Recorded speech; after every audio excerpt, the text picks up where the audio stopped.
you mastermind with people that can do it. And Andrew Carnegie said, look, two or more gathered in a spirit of cooperative harmony, form a third new invincible mind. You got to have a team to get your dream. Team means together, everyone accomplishes miracles.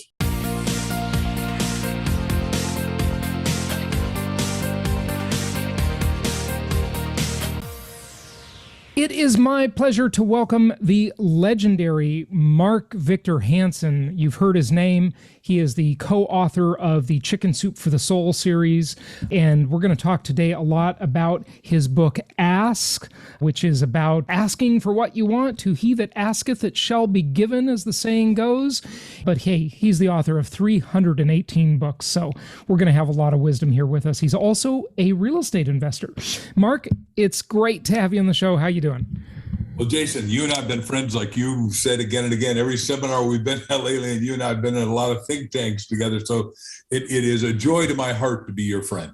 And the feeling is mutual, my friend. You know, had it not been for the collective mastermind that I run with your buddy Ken and then George, you know, we really wouldn't have gotten together and this show wouldn't have been possible. So really grateful for that, and just really want to share some of your tremendous experience with my audience. Now, my first exposure to you, as you know, but I'll just, for the listeners' benefit, I'll tell them, was back in approximately, I'm going to say 1989, 1988, something like that, when I went to an event at Remix in Irvine, California, a beautiful restaurant on Von Carmen Avenue. I remember that morning you hosted these breakfast meetings, and you were just such a go-getter, dynamic guy, motivational. It was incredible. And who would have known? That's before Chicken Soup for the Soul, but you had a lot of other successes under your belt before then. So just give us a little bit of your background. Well, relevant to the people here, we're going to say, hey, look, everything in my business creating wealth is a triangle. You got to have a business at the top.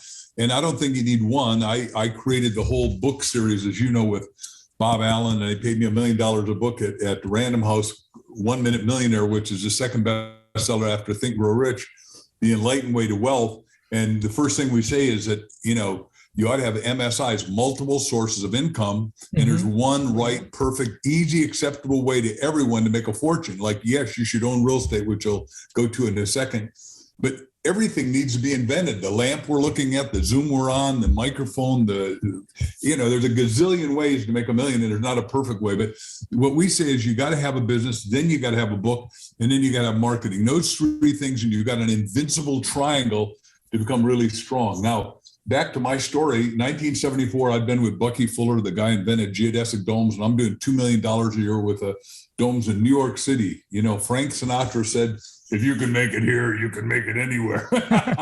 Yeah. I thought I was invincible and beating on my chest, but suddenly the oil embargo hit. I couldn't get PVC, polyvinyl chloride plastic, crashed and burned. And for 6 months, I'm sleeping in front of another guy, sleeping in a sleeping bag in front of another guy's room, feeling upside down. I kept saying, come on, God, should I kill myself? Because my money and my self-worth were the same.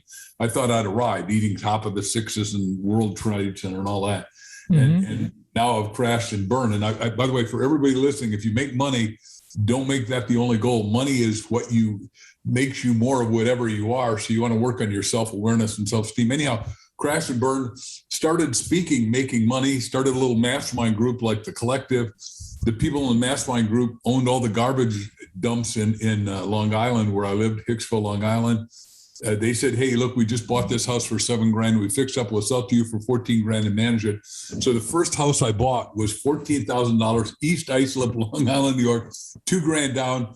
3 years later, I'm selling it for $58,000. One more time, my mind, I think I am the smartest investor in the planet. The mistake I made, and I recommend this to all of you to pay attention to, I've written a book called How to Think Bigger Than You Ever Thought You Could Think, and it's in tapes with Nightingale Conant, and it's on Audible, all that. Anyhow, the point is, we should have bought all the East Islip. Haven't you felt that way once in a while? Right, yes. We should have bought everything, yes, when we could have. Yeah, and it was all like, $2,000 down. I could have bought the whole damn place. I had enough cash flow. That's the point, is if you got cash flow. And I'll just venture out to say, you and I have talked privately, there's going to be another crash coming, and the market's going to be available.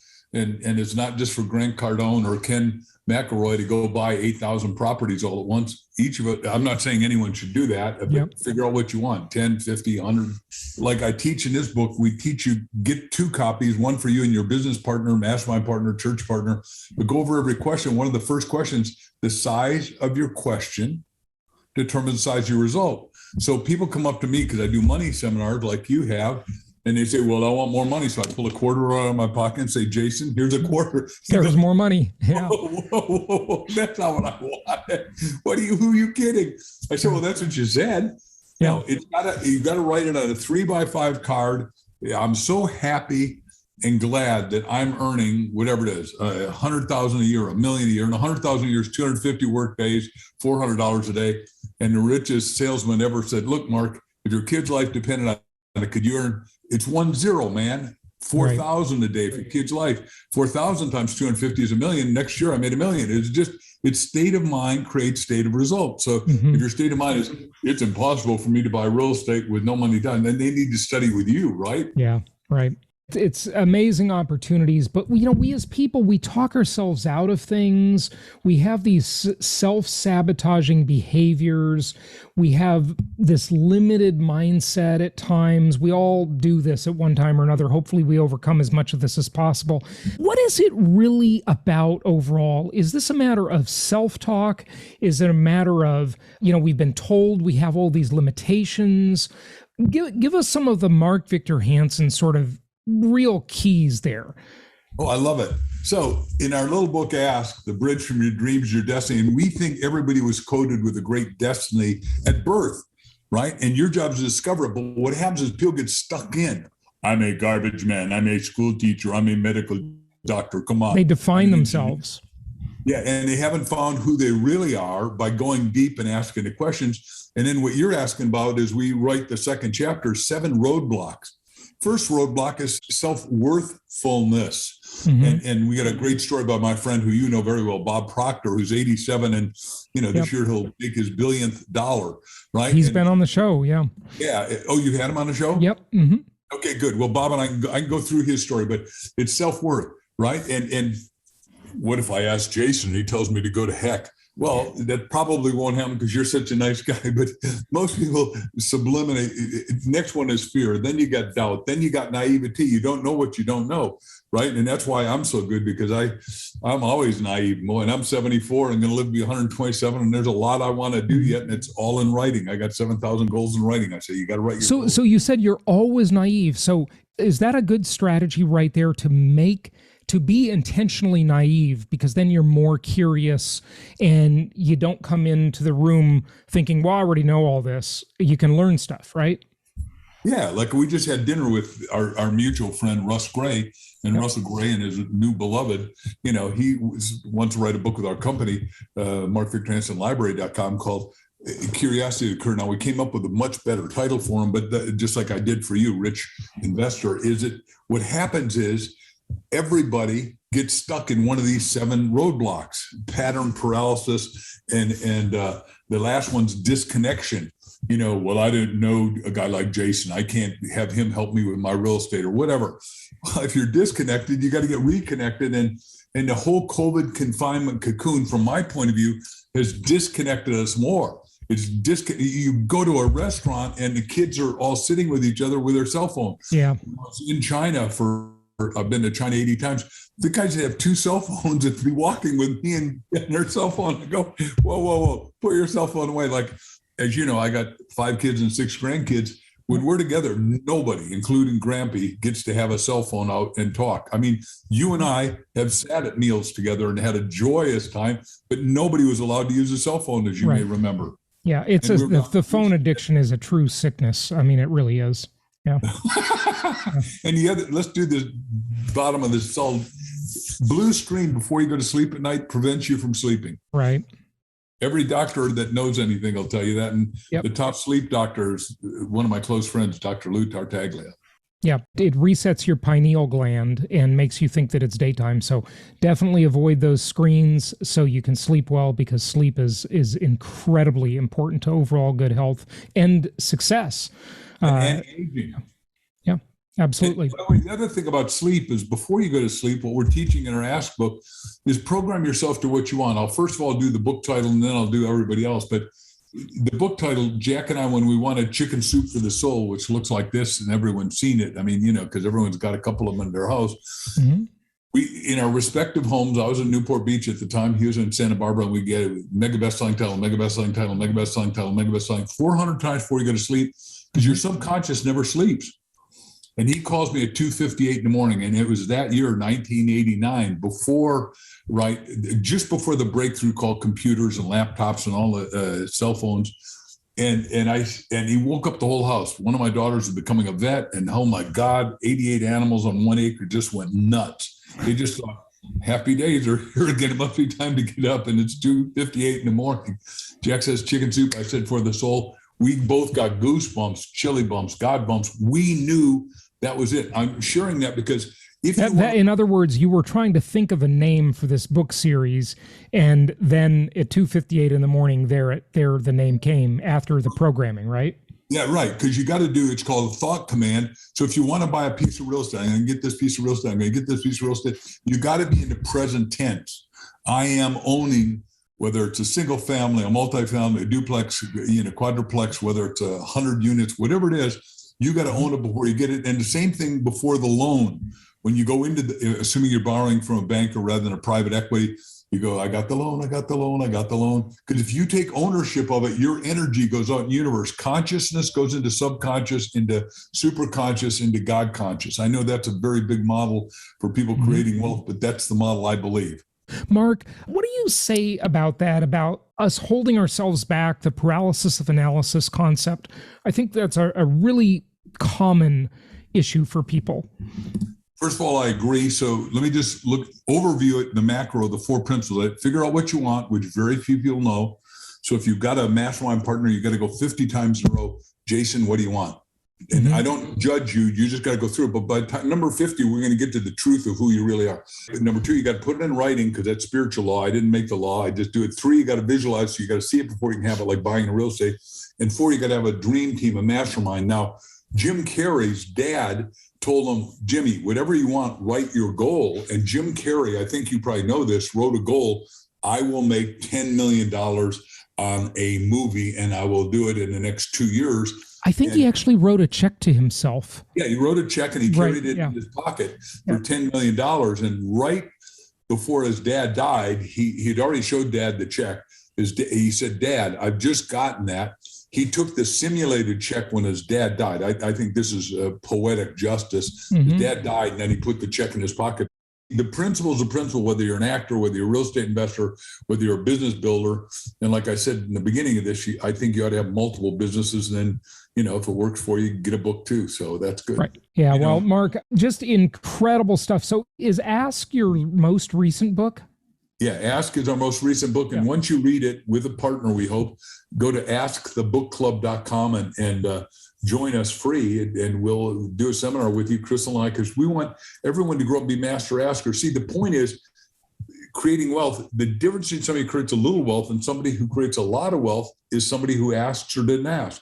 Right. I don't know your story particularly word for word, but I got an idea. You've asked a gazillion people a gazillion questions about real estate, including all the people we've talked about today. Is that true? Yep. Yes, definitely.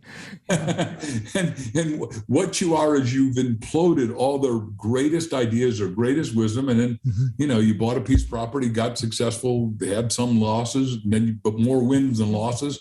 Because the big guy, I just read it last night again. Christ said, the harvest is great, but the laborers are few. In other words, you got to labor, and consistency is the name of the game. Ask yourself, are you consistent? The reason I sell more books is there's never a time I'm not consistent. I mean, am I happy everybody reads a Chicken Soup book or any of my books? The answer is yes. Do I know that some few of them, 20 or 30% will read everything I got if they got time, and they keep buying it because Mark Victor Hansen's name, logo, and trademark is on it. You've got so many books and such an incredible, just huge body of work. What are your top 3 favorite books of your own? You got to have a copy of 1 Minute Millionaire if you're creating stuff. If you got kids, grandkids, I would ask you to consider getting this one. I love this book, The Richest Kids in America. I interviewed 21 kids that have made over $1 million before they were 19. Uh-huh. And now, well, I just told you about the little kid I'll interview in the next edition of this, but every kid should know that entrepreneurship exists. Yeah. Because there's no, it's a little kid. We say imagination creates reality, right? And you know that line, and Einstein said it, I've said it, everybody said it.